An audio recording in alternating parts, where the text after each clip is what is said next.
If you're thinking about moving to southern Maine, this is what it's realistically like to live here in the winter.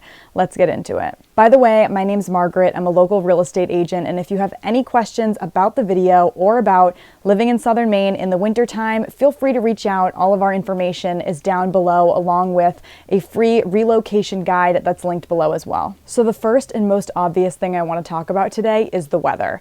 Now, the weather in Maine, obviously being the northeasternmost state, is obviously pretty cold. We're one of the New England states, the most northern of the New England states. And generally speaking, temperatures in the winter are anywhere in the 10s to the 20 degrees in Fahrenheit. This winter has been a bit of an anomaly. It's been really, really warm this winter. We're lucky if it even hits freezing, but generally speaking, it gets pretty cold. And so if you're moving to the area, you'll definitely need to account for that if you're not used to living in a colder climate. I also wanted to touch on ice and wind. New England can get pretty icy in the wintertime, and honestly, I like to say it's not the cold that's going to get you. It's not the driving conditions or anything else that's going to get you. It's going to be the wind. Gets right through your jacket sometimes, and that can make things a little bit unbearable. So investing in some good gear will definitely help to solve those issues.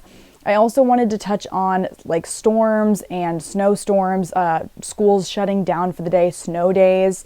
I know down south, obviously that might seem like kind of a foreign concept, but generally speaking, 1 to 2 times a year, students are going to get basically the day off from school just because of dealing with the weather. Now, growing up in a climate that's generally pretty cold, we're pretty used to dealing with stuff like this. A little bit of snow isn't going to stop anybody from getting to school or getting to work, but obviously if there's a lot of it, which there is a few times a year, they obviously don't send kids off to school. Now, when I was in school, this was, pre-COVID, so there wasn't anything online. You basically just got the day off. I have no idea what they do anymore.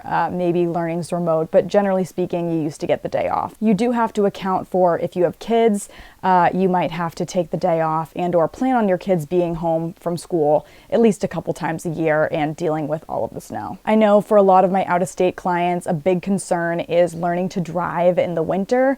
Honestly, it's not rocket science, but that's probably easier said than done, being somebody that grew up driving in the snow. Again, nothing really shuts down. The roads are still open. You can still get from point A to point B. Accidents happen, don't get me wrong, but generally speaking, a lot of the people living here grew up dealing with this kind of thing, and they're pretty used to driving in the snow. A lot of different measures in place to make sure that we're driving safe. The cars, it's good to have a 4-wheel drive or an all-wheel drive car, but carry jumper cables, an ice pick, a brush for your car. Be prepared in case something does happen for sure. It's also probably a good idea to invest in a generator for your house. Now, obviously this is a bit of an expense, but if you can swing it, getting a generator can be super helpful, especially if you lose power for multiple days and you're just basically living off of candlelight and flashlights. That can make things a bit difficult. And if you're on private water, and there's no electricity, it's likely that your toilets aren't going to work, and so that can obviously make things a little bit difficult as well. Now, obviously, we deal with daylight savings, and so the sun sets around roughly 4 p.m. in December on the shortest day of the year. It starts getting dark really, really early in the winter. A lot of people experience seasonal depression, unfortunately, living in an area where it's like that. In the summertime, the sun doesn't really set until 8:30, which is obviously hours of change. That can be pretty drastic. You get a lot more sunlight in the summer, obviously. So my biggest advice to anybody moving to the area, whether you're moving to, even if you're not moving to southern Maine, moving somewhere where there's a drastic change like that, it's good to just try and get outside as much as you can. I know it's cold and not everybody really wants to go outside in the winter, but if you can find something that gets you outside, it doesn't necessarily seem so bad that it's going to get darker a little bit earlier. Try and enjoy the winter as much as you can. It's not that bad. The next thing I wanted to talk about is maintenance. Now, maintenance for the winter really starts back in the fall. You have to prepare your yard depending on, how much land you have for the winter. And this really depends on, the kinds of trees you have around your yard, the foliage. Now, if you live somewhere like I do, where there's a lot of really big pine trees, probably once a year in November, all of those pine cones are gonna fall within, you know, a 1 or 2 day span, and you have to get them up off your yard. Pick them up off your lawn because they're going to be a disaster to deal with in the spring.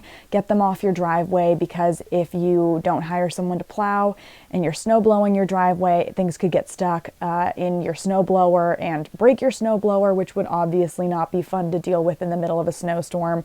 So you have to prep your yard, obviously, for when the snow comes. And like I just said, you can either pay for somebody to plow out your driveway, you can snow blow your driveway. If it's small enough, you could shovel it if you wanted to, but regardless, you're either investing in something to get rid of the snow yourself, you're paying somebody to get rid of the snow. That is another expense you have to think about when you're moving to southern Maine. And then my last point regarding maintenance, if you're a snowbird, like a lot of people in the state are who go down to Florida in the winter, or just people who have investment homes or vacation homes in the southern Maine area, you do have to winterize your property when you leave for the year. And that's also another cost that you're going to have to think about. I also wanted to briefly touch on the activities in Maine. Now, some of these might be a little bit generic for any area that experiences a lot of snow, but skiing and snowboarding, snowmobiling, ice fishing, skating, or playing hockey. A lot of times I think winter sports are generally perceived to be pretty expensive, and honestly they are. Skiing, you know, getting a lift ticket can be $85+ a day, and that doesn't include any of your gear. Obviously, that's a lot of money. So if you can swing it, I highly recommend getting into some of those sports.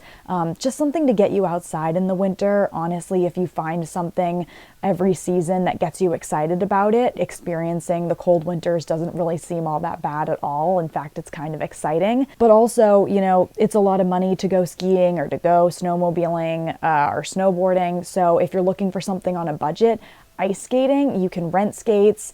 You could probably find a pair for pretty cheap on Facebook Marketplace.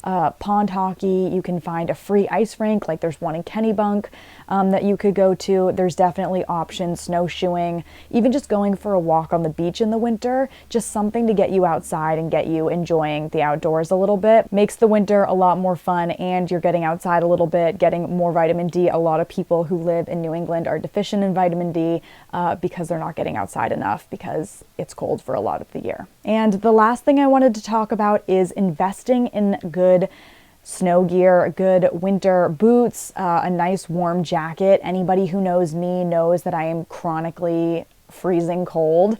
If you have any questions about pretty much any brand of jacket, I can tell you a little bit about it. I have more expensive jackets that I think are terrible. I have really cheap jackets that I think are phenomenal. It's really just about finding what's best for you, especially if you're moving from somewhere warm, or if you're like me and you grew up somewhere like New England and you just are a chronically cold person. Investing in good gear is an absolute must. If you plan on doing a lot of yard work or you work outside a lot, then, you know, obviously snowshoes or good winter boots are an essential as well. Pretty much for anybody across the board, hats and gloves. It seems like something so obvious, but for me personally, as I said, I get really cold, and so I've struggled for most of my life to find gear that actually keeps me warm. So it's a little bit of trial and error. Everybody's different, but finding and investing in gear that works really well for you is an absolute must. So that is what it's like to live in southern Maine in the winter. I hope you found this video helpful, and again, my name's Margaret. I'm a local real estate agent, and if you have any questions about living in the area, or you have any questions about moving, buying, selling in the area, feel free to reach out. All of our contact information is down below. And again, we have that free relocation guide linked below as well, and we'll see you next time.